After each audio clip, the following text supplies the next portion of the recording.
Esainai el harim me ayin yavo Ezri. I lift my eyes to the mountains. What is the source of my help? Ezri me'im Adonai oseh shamayim va'aretz. My help comes from God, who is the maker of heaven and earth. God will not let your foot give way. Your protector will not slumber. See, the protector of Israel neither slumbers nor sleeps.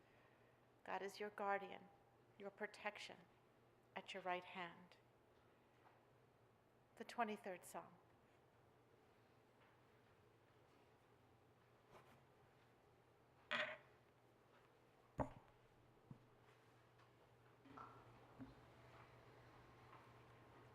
Adonai roi lo echsar binod deshayer bitzeini alamei menuchot yenaleini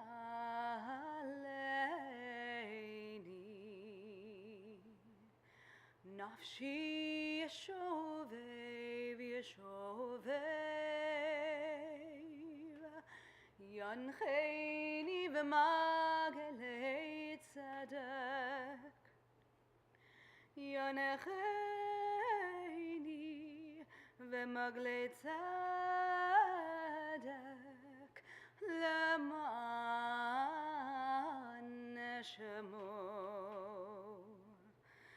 Gam ki eilech begeit salmavet lo irara ki ata imadi shivtecha umishanetecha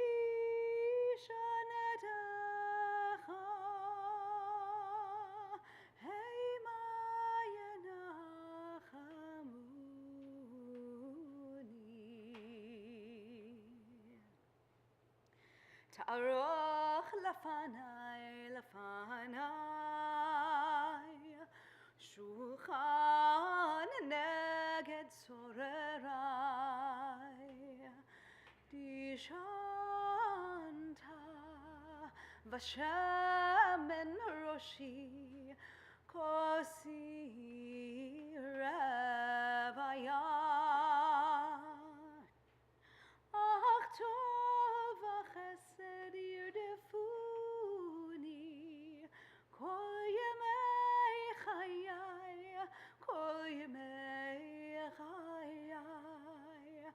V'shaveti beveit Adonai Leorech yamim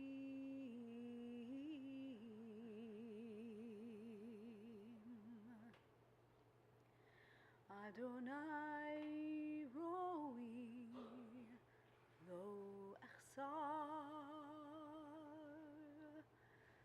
Adonai roi lo echsar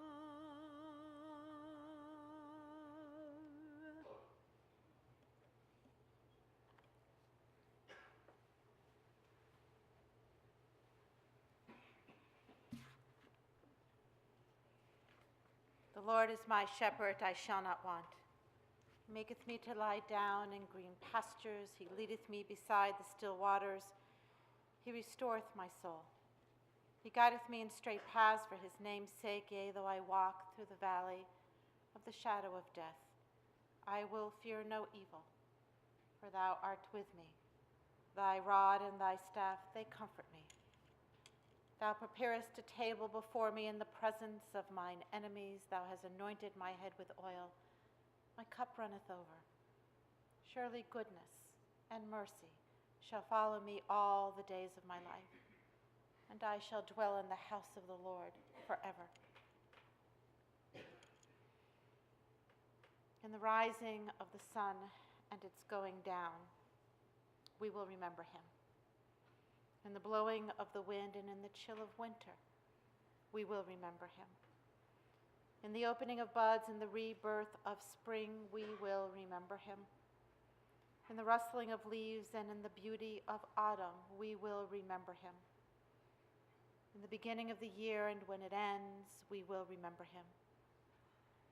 When you are weary and in need of strength, you will remember him. And when you are lost and sick at heart, you will remember him. When you have joys you yearn to share, you will remember him. As long as you live, he too shall live. For Maya will always be a part of us, and we will remember him. In the book of Job, it is written, Adonai Natan, Adonai Lekach, Yehi Shem Adonai Mevarach, which means, God has given, God has taken away. Blessed be the name of God. We're an ancient people, well acquainted with grief and the valley of shadows. Death and sorrow are not strangers to us, and yet the centuries have taught us that a good name endures beyond the grave, and that there is faith and strength. So we say now with Job, Adonai Natan, God, you gave us Maya, and he was loved, admired, respected, and he will never be forgotten. For all that was good and enduring in his life, we offer the deepest thanks of our life. Adonai Lekach, and God, you have taken him away. We pray for the strength to turn our broken hearts into an altar of trust, so that we can acknowledge with faith, Yehi Shem Adonai Mevarach. May there be blessing and eternity, now and forever. It always does honor when a family member stands and says words of praise. Laura, you were in the business in a way that was very important and holds stability to this business. So I'd like to invite you up to offer a few of your thoughts.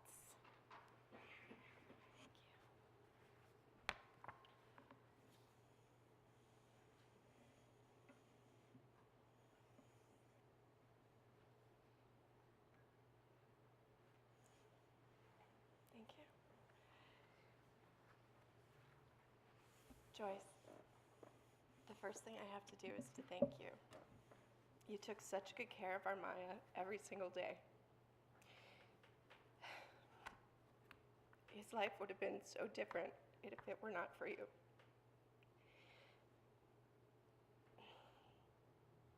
Maya was one of the best things that ever happened to me, but you were hands down, no contest, give it up, the best thing that ever happened to him. You two have had a really beautiful love story. You filled his life with children and with grandchildren who lit up his smile. You grew his ideas and his art beyond his dreams. All of us are grateful for how you insisted and how you demanded that he keep living. Even after he couldn't walk, and he couldn't talk, and he couldn't read, and he couldn't sing, you gave him a beautiful, meaningful, dignified, and exciting life. You inspired him to show up, to face the curious stares, to collect his awards in person, even if he had to wheel past dumpsters in a back alley to find an accessible entrance. And you inspired us all. Thank you.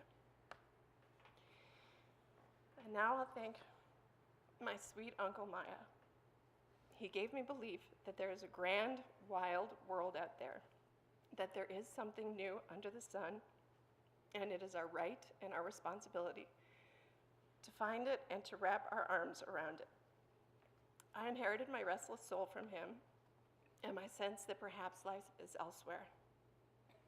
He inspired all of us, his family, his friends, his coworkers, his partners, and his clients, to see the world from an oblique angle, to crawl under the surface, and to see what's really rolling around in there.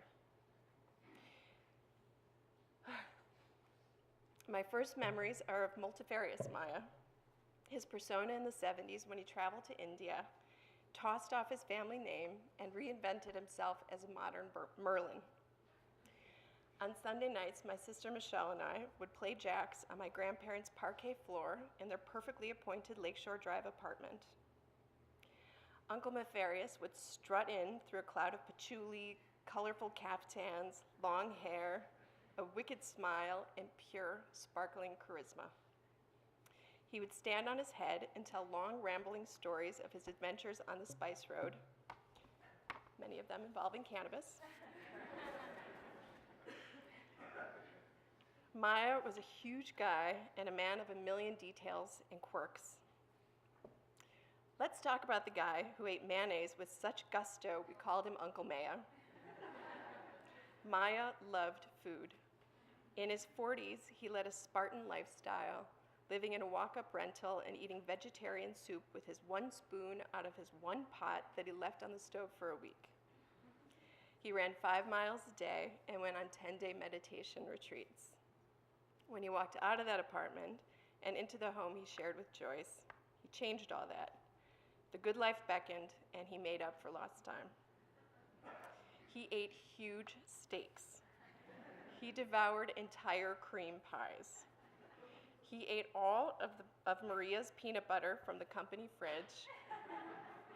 And after long, all-night binges with Excel spreadsheets, he would leave like little random dollars in the fridge for whoever's food he took. And in the last few days of his life, instead of a water swab, he delighted in a root beer float swab. Maya was a sensual person in all aspects of the word. He loved singing spirituals at the top of his lungs while driving 90 miles an hour down Lakeshore Drive. Ask Peter to tell the story. He tells it a lot better than I do. He wanted to make colors that people would want to eat. He loved the human touch, and he never shied away from people. Even at the end, his hands were warm and responsive. And he maintained a sense of humor.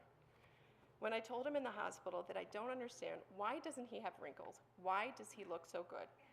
And he said, because I have to. In the hospital last week, he was exhausted and he was worn out. The doctors tried to rouse him and couldn't. But Jennifer tried tickling him. She said nice things. She gave him a little tussle. And finally she said, the nurse is pretty cute. And he opened his eyes. Maya loved women. He said that when he was growing up, he was obsessed with poetry and philosophy until he discovered girls. Everything changed. He was legendary for running off to Europe with his high school sweetheart until his mother and my dad dragged him back home. One time, when David and Maya and I were in Atlanta for work, we left him for one moment. He was in a wheelchair, couldn't talk, could not move. So I returned like a hot second later, and there's this gorgeous flight attendant practically sitting on his lap. How does he do that? And sometimes, I don't know if anybody else felt this, but I really think he kind of milked the whisper to get the girls to come like a little bit closer. When I was a little girl, it seemed like whenever I went shopping with my mom, some saleswoman would grow moon pies whenever she saw the Romanoff on the credit card. Are you related to Dick Romanoff? I had such a crush on him when I was young. He was just so handsome. When Jesse was choosing a photo to let the world know that we had lost Maya, we chose a picture of him when he was very young and very, very skinny. His granddaughter Ella said that he looked like an Abercrombie model. He looked gorgeous and he had that amazing hair. He looked like he had the world by the balls, and he did. He was mischievous and things came a little too easily to him, so he took the hard road. When he and Joyce were presented with a Visionary Award from the Museum of Arts and Design in New York, we realized that they were being awarded for seeing something where others saw nothing. He had a revelation at Woodstock when he saw a tie-dye t-shirt. He had an epiphany, or an epiphany, and found his life's work in tie-dye. Who does that? And then he demanded that the world sit up and take notice. Maya was my guy. All my life, I felt like we had a special bond, like he knew me better than anyone and had great plans for me. And as I stand here, I think that probably all of you feel something similar. Maya had a profound effect on all of us. Every one of his grandchildren and his great nieces and nephews, you all have little stories that you only shared with him. The people he had the pleasure of working with every day, you probably all have stories too.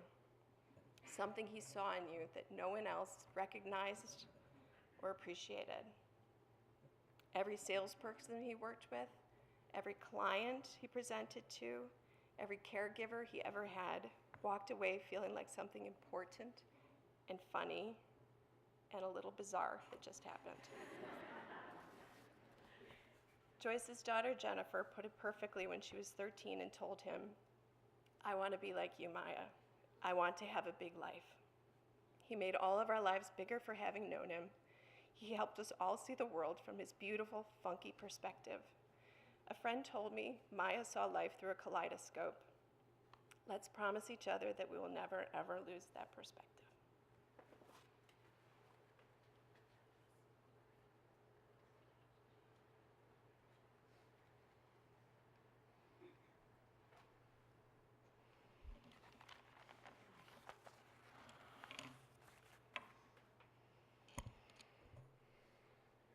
There are very few funerals that I have to do a research before I do the funeral. And I was just enthralled with all the research and reading that I was doing, website, this beautiful book that I borrowed. And in a moment, we're going to see a clip that many of you probably have seen, but I just was so enthralled by it. I texted the family this morning and said, can we show it at the funeral? Before we see the clip, born June 30th, 1941 at 5:49 in the morning. According to his book, this was really an important detail because as he did his astrological chart, all those details showed what kind of character he was going to be. And that all of us would know: mystical, tenacious, stubborn. Bob and Richard were born to Mildred and Bill Romanoff. He was Toledo and she was Wales, although probably on the way from Poland. Her mother gave birth in Wales. And his parents, your parents, were two icons in the community.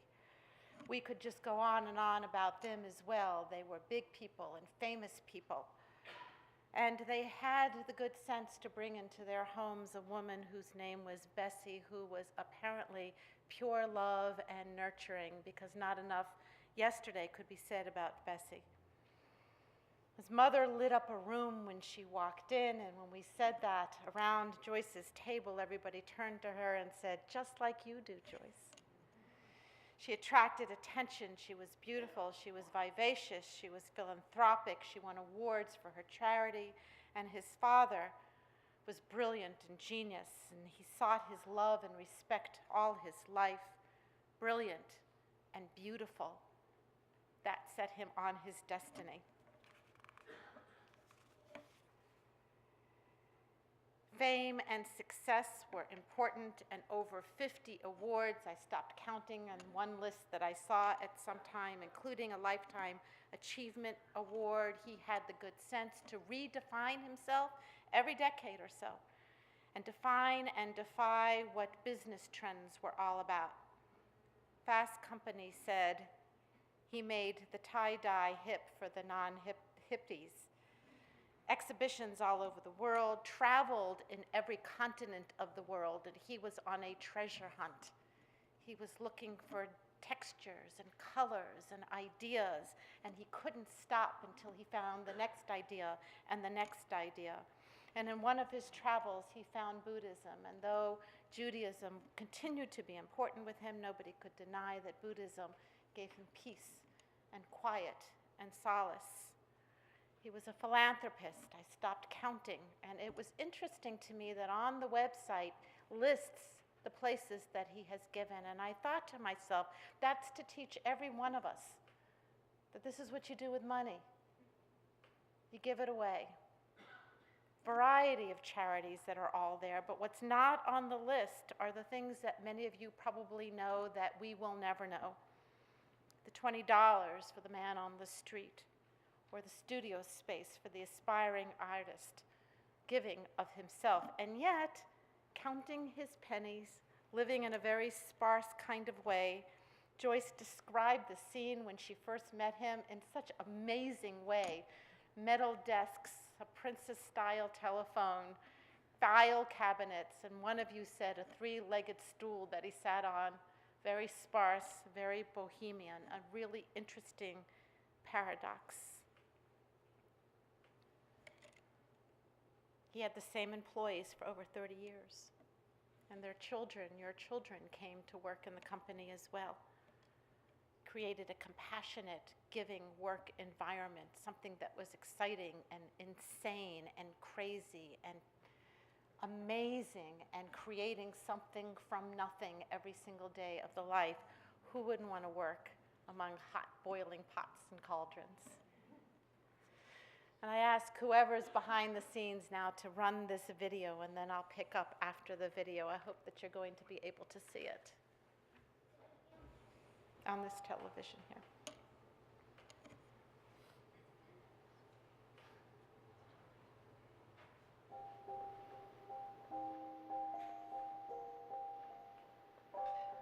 It's gotta be beautiful. That's the only thing that really counts. That's the only thing I really know.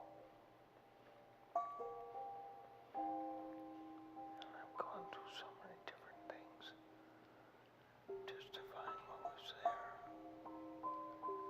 I think that's the core of it all.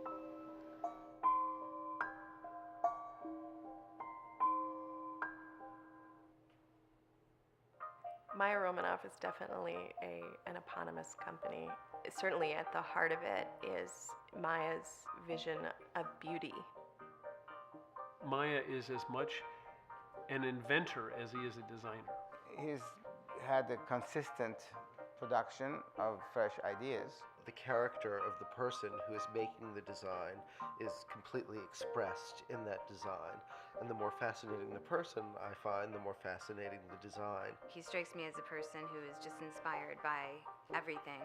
It's not just art, it's life and travel, and I think he incorporates that into the things that he does. I was so fascinated by Maya's way of working, which is very, very different from a lot of artists that I met before. To interact with everything in the environment, basically, to get an inspiration from smile, to get an inspiration from the city, to get an inspiration from nature. That's the genius of Maya Romanoff, is his ability to distill those qualities into a product that rolls off a line.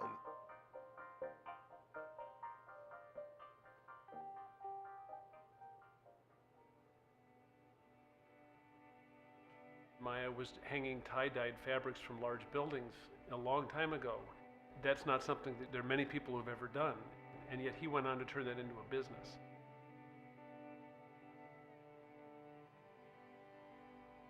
He wants to make the wall covering look like it's always been there, look like the color has always been on this paper. Maybe there's black in there or blue. However strange the nuances of color, it needs to be integral.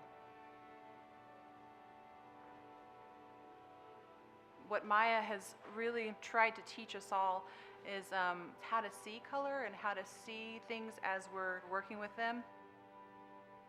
Something about the depth of the material in Maya Romanoff actually makes the walls push out in a way and creates a depth out rather than in. There is a profound respect for materials and for the world we live in, and I think that it really touches everything that we do here. As an artist, he has his touch and he has his aesthetic that comes across regardless of what the medium is that he's working in. The main stage curtain that he created for the Harris Theater of Music and Dance was very much treated like an art commission. He had total creative control, and he did this really very feminine and interesting and beautiful art piece. Maya's work is so much about transformation, so much about alchemy, just changing a wall, changing an environment. You blow that up to urban scale for some of those, site-specific artworks, it's a moment of art. It's a moment of changing the way we look at the world and the way we exist within the world. I think it was about 18 years ago, Joyce Romanoff, then Joyce Lear, came to work for the company. And in a lot of ways, that was probably the best move that Maya has made for his company. I think when I came in the picture, I reaffirmed the value of what he's doing, and I was able to help him market it. I was amazed by this art that was going on a wall. Maya and Joyce have a great love story. I mean, they are a couple that I cannot believe how they just keep evolving. When he developed Parkinson's, it didn't really stop him, and it still hasn't stopped him now. I've had the good fortune of knowing a lot of wonderful people and a lot of very creative people. Maya Romanoff is one of the very wonderful creative people I've gotten to know who happens to also know how to run a business. Working for Maya Romanoff is really gratifying because you're making stuff and you're making really beautiful stuff and stuff that lasts and stuff that improves other people's lives and their aesthetic. It's this willingness to work together as a team and to experiment and to discover new materials and new products. Maya's always there to talk to. He always cares what's going on in our lives, and he's there to help with anything that we need. You have to have a good relationship with everyone you work with to make product that comes from the heart. We have one of the best company, I would say, and anybody who have the opportunity to work for Maya, I think they should be sticking around here because everything going up.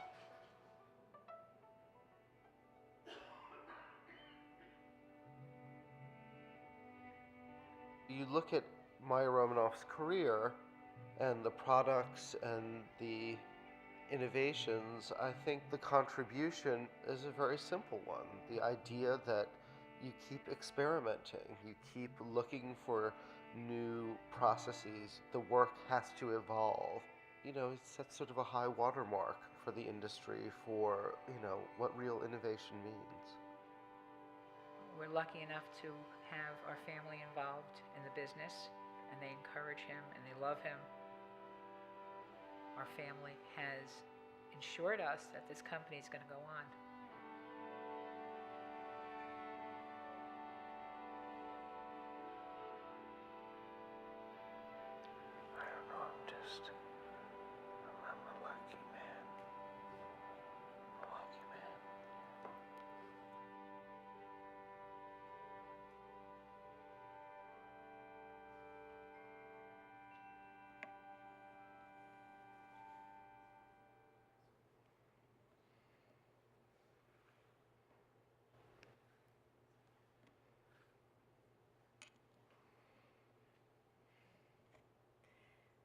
Joyce, about 26 years ago or so, he came into your life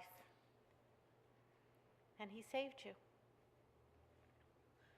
He brought you into this empty warehouse, this very stark place, and he says, do what you want.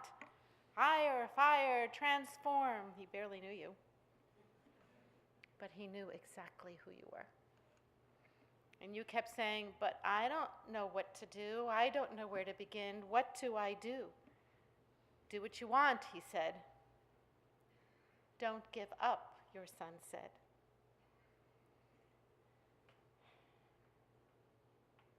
Where is he from, they asked. A planet far, far away, you said. And so you were in the company many years, and then you married when he already had a diagnosis. He was magnetic. He had X-ray vision. He could look at a simple wall and see magnificent. He could look into your eyes and see your potential. He knew who you were before you knew who you were. He was chaotic. He was very, very funny. And you captured that sense of humor so beautifully. And when you said he sang spirituals at the top of his lung, Peter actually said one of the things he was singing was Eliyahu Hanavi, which is a Hebrew song that talks about the coming of redemption, when life will be great and grand. And somehow it's perfect that that's what he was singing. Under the chuppah, the rabbi, Rabbi Kudan, said, "Do you take this woman to be your wife?" And he turned to his brother and he said, "I don't know, it depends on what he says." And even though he lost his voice and whispered and you could barely hear him, and as you all said, your tendency when somebody has a hard time speaking is to finish the sentence for them, beware of finishing the sentence for Maya, because you never really knew what the B part of that verse was going to be. He could think big. He could step into a void and fill it. He was seduced by color and by touch. He transformed the way that you see the world, grass and bamboo, mother of pearl and glass beads, gold leaf, dyes and pigments, all to be touched and felt and seen and worn and draped around everything that was beautiful. He made ordinary life extraordinary. Heaven and earth, making the materials of this world a vehicle of beauty that can transport your spirit and elevate your life. That was his mission. Though I don't think that his mission was really so much about you. I think probably his mission was from this internal sense that something had to come forth from him. Something had to come forth from him. Sometimes it drove him crazy. Sometimes it made him sad and moody. And sometimes it made him like a burst of color. Oftentimes it made him inappropriate. But always, always, it was magnificent. 7 days he lay dying. 7 days of creation. And on the 7th day, God rested. And he said through those whole 7 days, "I love you. I love you." Joyce, you thought that he saved you, and my guess is indeed he did. But you saved him. You saved him. You ensured his legacy. You gave him safety in a world that was getting increasingly frightening. You helped build with your family a platform from which he could just fly. You gave him family, sons and daughters and grandchildren. You gave him really smart people, people who could run the business, become the business, bring on the legacy of the business. Jewish tradition says that a person should carry 2 truths in their pocket at all time. One truth says, "I am nothing but dust and ashes." He had that truth in the core of him. He in some ways felt that he was nothing but dust and ashes, and very insecure in many ways, a part of him that you saw often. But the other truth you're to carry in the other pocket is that I am created a little lower than the angels. And he had that truth in him too. He knew he was born for greatness. He knew he was born for grandeur and pursued it. And I was reading his book. He even said, "I have always strived to be on the side of the angels, creating what the human eye responds to with deep pleasure." And with all his beauty and all his artistic flair, what I am able to say here and now is something that sometimes I can say at funerals, and it's certainly appropriate in this case, that it doesn't really, in this moment, matter so much how much money you've made, or even your fame, though his legacy will go on forever. this moment, the only thing that really matters, whether you have had love in your life or not. And he had enormous love in his life. May his memory be for a blessing.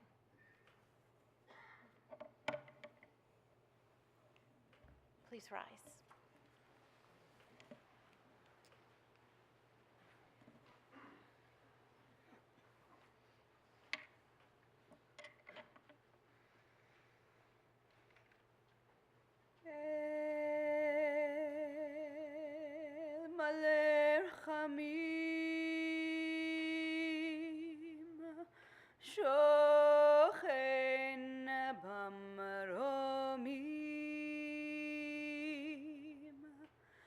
המסר מנוחה נכונה תחת כנפי השכינה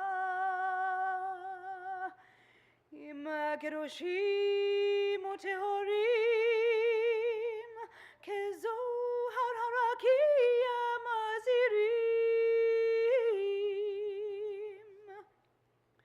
את נשמת מאיה בן ביל ומילדרד שלח לעולמו בעל הרחמים יסתירהו בסתר כנפיו לעולמים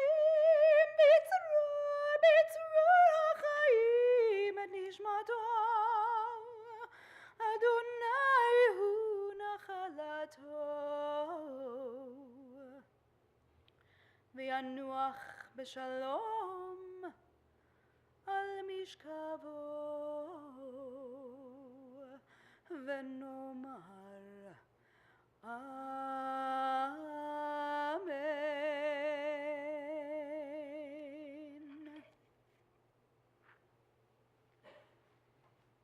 Compassionate God, eternal spirit of the universe, grant perfect rest in your sheltering presence to Maya, for he has entered eternity. O God of mercy, let him find refuge in your eternal presence and comfort in the shadow of your wings. Let his soul be bound up in the bond of everlasting life. God is his inheritance. May he rest in peace, as we say. Amen.